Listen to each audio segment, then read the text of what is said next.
Такие сумочки из пластика давно облюбовали дизайнеры, предлагая всевозможные модели. Я подумала, что было бы тоже неплохо попробовать пошить такую летнюю и не совсем обычную сумочку. Привет, друзья! С вами Лилия Гамбалевская.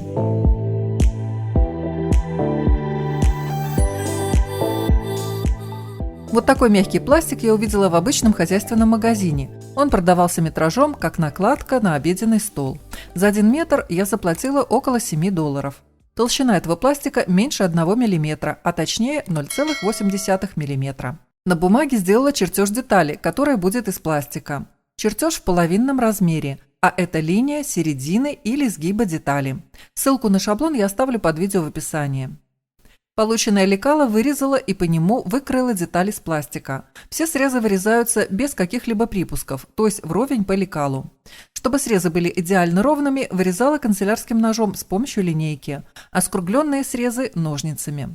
Сначала я сделаю ручки сумки. Для этого из мебельной ткани рогожка вырезала 2 полосы, каждая шириной по 10 см и длиной по 1 метру. Эти 2 полоски буду соединять в кольцо. Короткие срезы накладываю друг на друга на ширину 1 см. Затем настрачиваю зигзагообразной строчкой.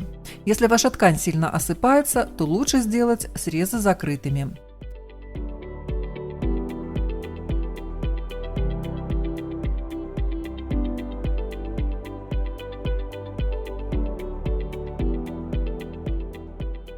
Теперь полоску складываю пополам, подгибаю оба среза примерно на 1 см каждый и застрачиваю их по всей длине полосы. Ширина строчки от края 1 или 2 мм.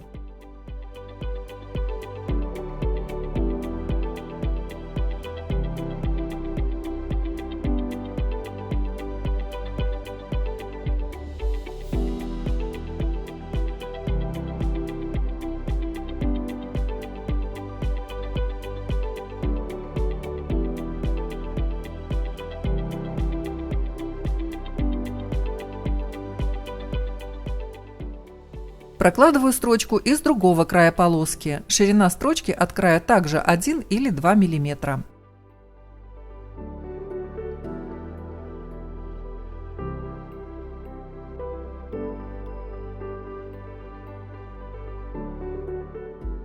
Теперь я хочу на ручках проложить отделочные строчки.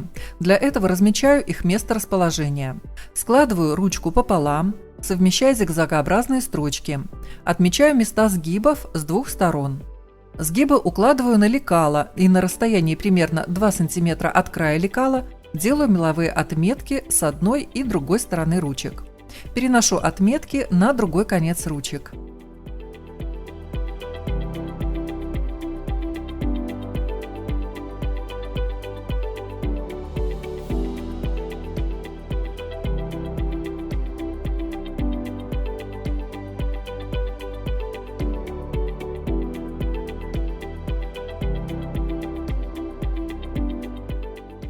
Сначала делаю короткие поперечные строчки, которые будут ограничивать начало и конец продольных отделочных строчек на ручках.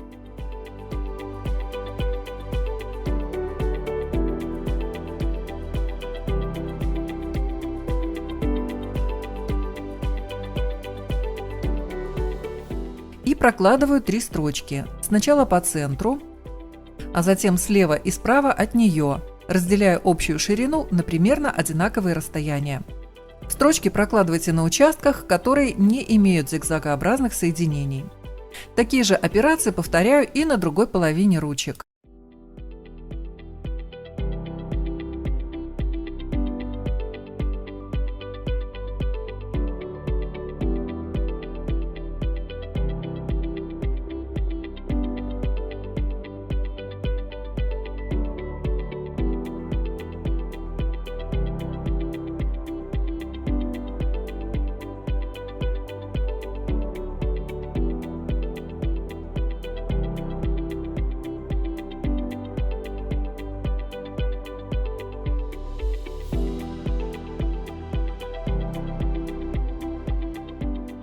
Вот так должно получиться.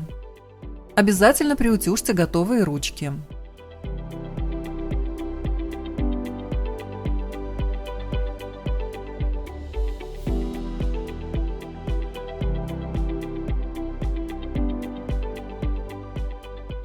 Теперь на ручках делаю меловые отметки, отступив от отделочных строчек по 8 см. Ручки складываю вдоль пополам и прокладываю строчки от одной меловой отметки до другой, попадая в предыдущую строчку.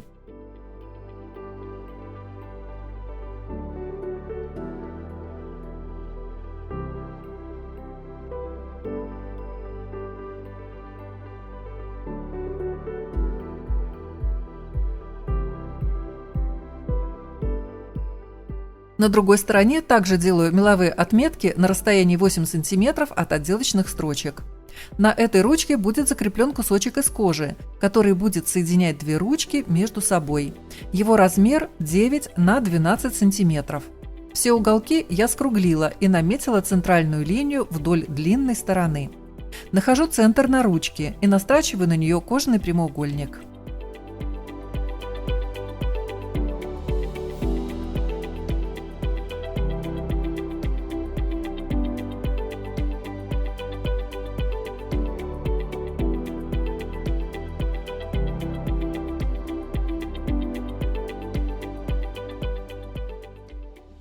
И теперь стачиваю ручку вдоль пополам, то есть так же, как и первую ручку.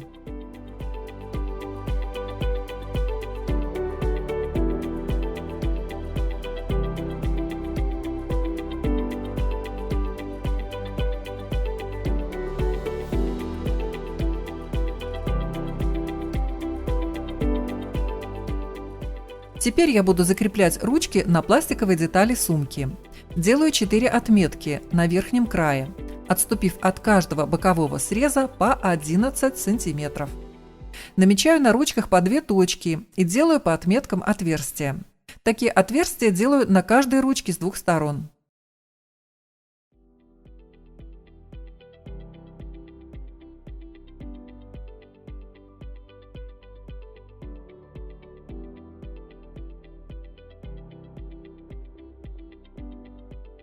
Нахожу середину на простроченных частях ручек и от середины делаю вправо и влево отметки на расстоянии по 4 см. По крайним отметкам делаю отверстия, таким образом, чтобы не попасть в строчку. Укладываю ручки на пластиковую деталь сумки, совмещая край ручки с отметками на верхних срезах ручки. Через все отверстия шариковой ручкой делаю отметки. То же самое повторяю со второй частью ручки. По всем отметкам на пластиковой детали делаю отверстия. Там, где это сделать щипцами неудобно, отверстие делаю просто шилом.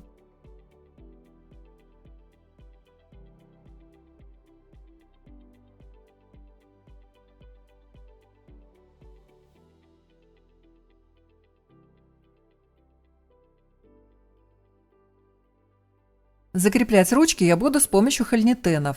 Это металлические заклепки, которые вы можете видеть чаще всего на карманах джинсов. На своих щипцах я меняю пуансоны, то есть формочки-насадки на концах щипцов, в зависимости от того, какую фурнитуру использую. Это щипцы для швейной фурнитуры Vario от производителя Prim, для кнопок, люверсов и тому подобного.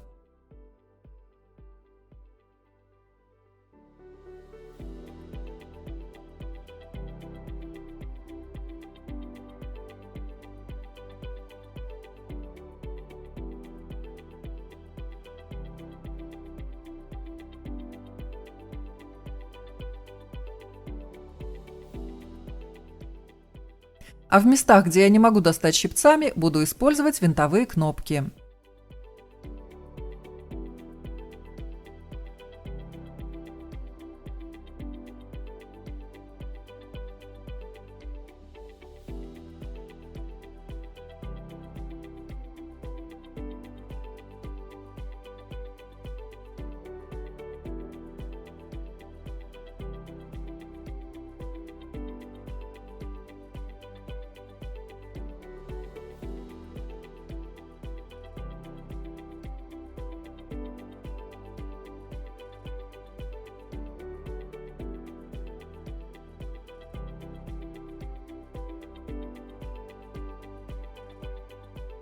Итак, ручки закреплены, и выглядит это вот так.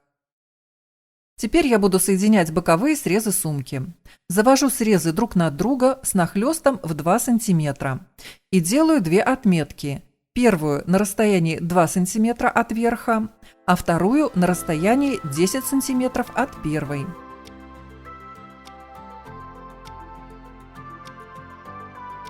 Делаю отверстие.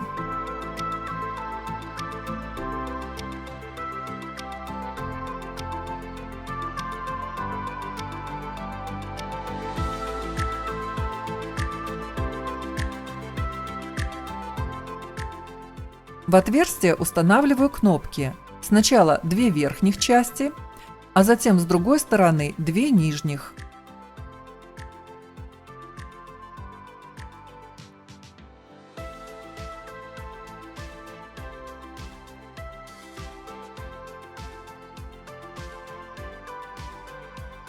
Застегиваю кнопки и загибаю нижний уголок.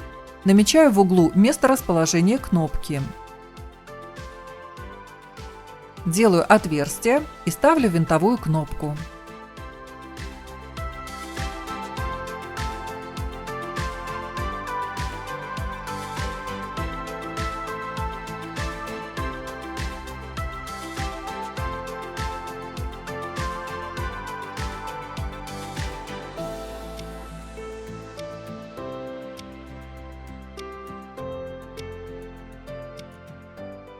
То же самое проделываю на противоположной боковой стороне сумки.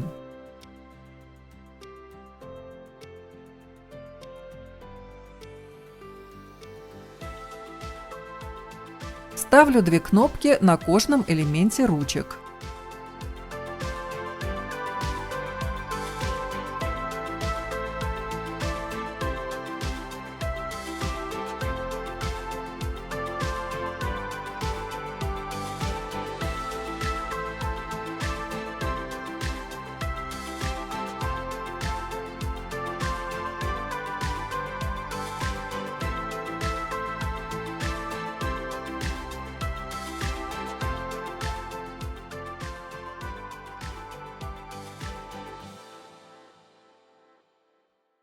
А теперь приступаю к пошиву внутренней части сумки.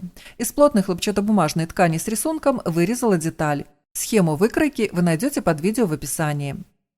Из однотонной хлопчатобумажной ткани вырезала еще одну точно такую деталь. Это будет подкладка. Из ткани верха вырезала 2 одинаковых полоски длиной по 42 см, шириной по 6 см.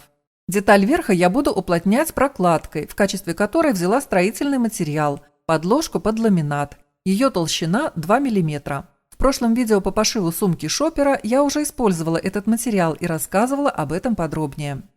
А теперь буду настрачивать ткань верха на подложку, предварительно сколов все булавками.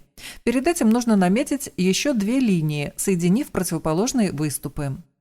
Настрачиваю по контуру, отступив от среза верха примерно 5 мм.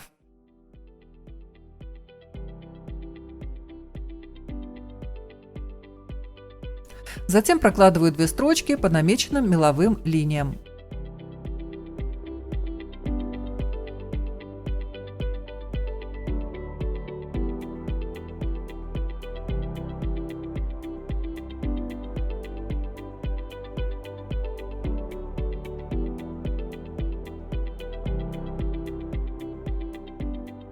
Излишки прокладки подрезаю.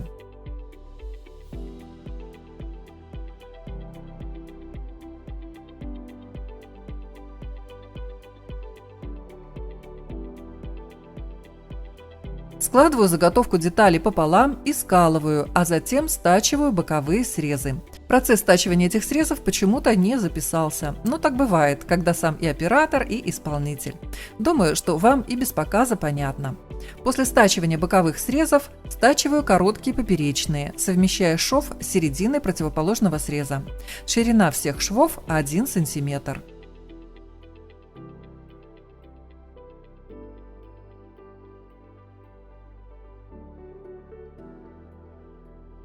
Точно так обрабатываю деталь подкладки, но с той разницей, что в одном из боковых швов оставляю отверстие длиной примерно 10 см.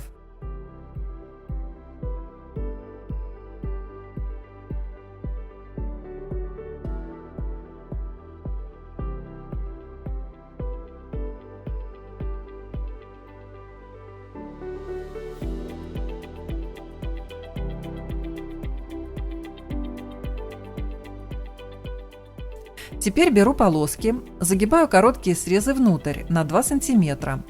Складываю полоску вдоль пополам и притачиваю к верхнему срезу подкладки, отступив от бокового шва по 2 см с каждой стороны.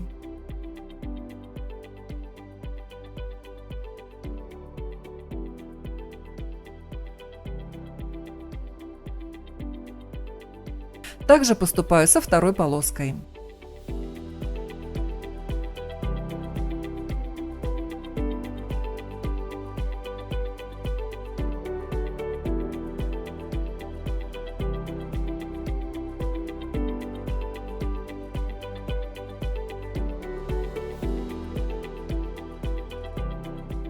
Выворачиваю подкладку лицом вверх, вкладываю в деталь верха, совмещаю боковые швы и стачиваю 2 детали по верхнему срезу в круговую.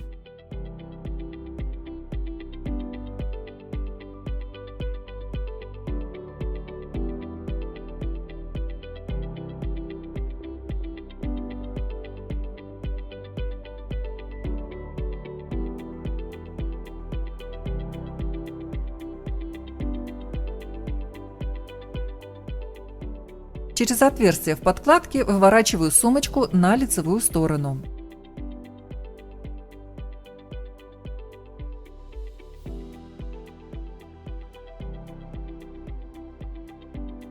По шву притачивания подкладки с лицевой стороны прокладываю строчку.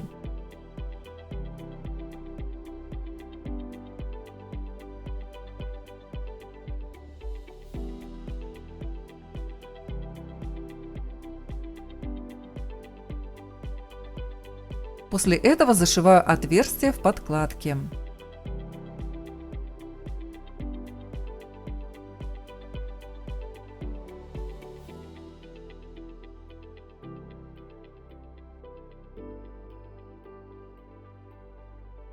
Если у вас есть желание, можете, когда подкладка еще не была обработана, настрочить на нее внутренний карман. Вкладываю тканевую сумочку в пластиковую и намечаю место расположения люверсов, которые буду устанавливать на пластике.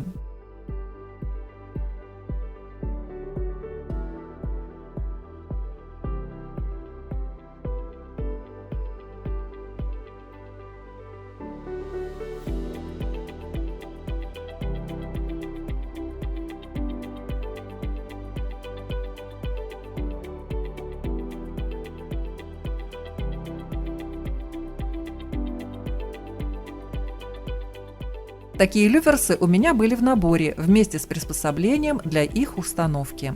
Сначала пробиваю отверстия, сложив вместе 2 стороны сумки, а затем ставлю люверсы в каждое отверстие у 2 боковых швов сумки.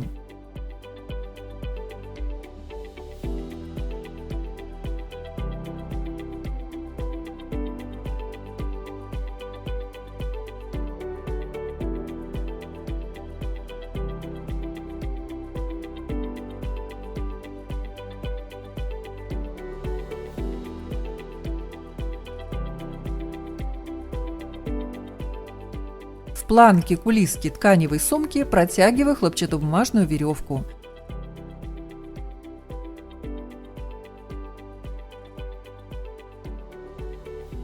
Чтобы концы веревки не распускались, прежде чем ее обрезать, замотала место среза узким скотчем, а затем разрезала по скотчу так, чтобы он оставался на 2 сторонах разреза.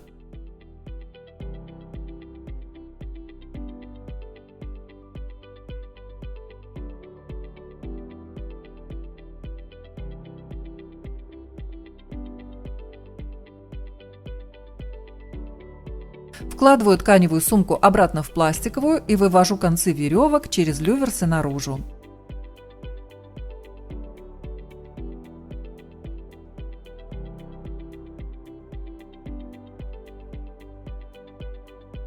Из кожаных полосок размером 2,5 на 9,5 см каждая делаю ограничители для веревочек сумки. Складываю полоску короткими срезами внахлёст и прокладываю строчку посередине.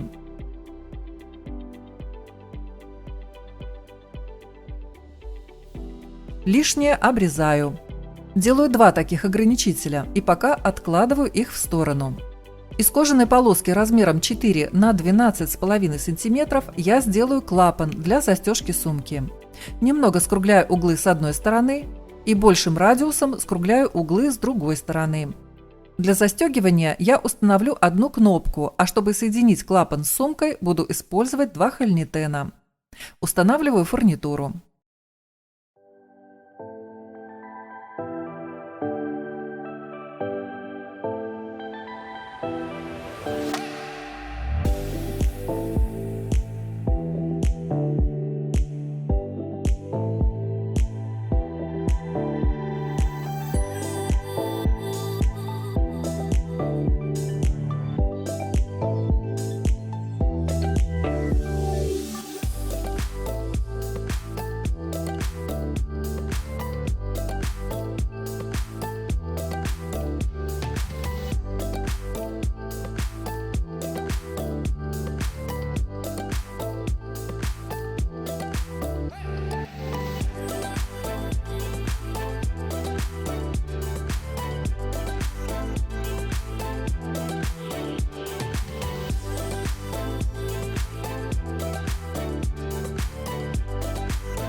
А теперь одеваю кожаные ограничители на веревочки завязки.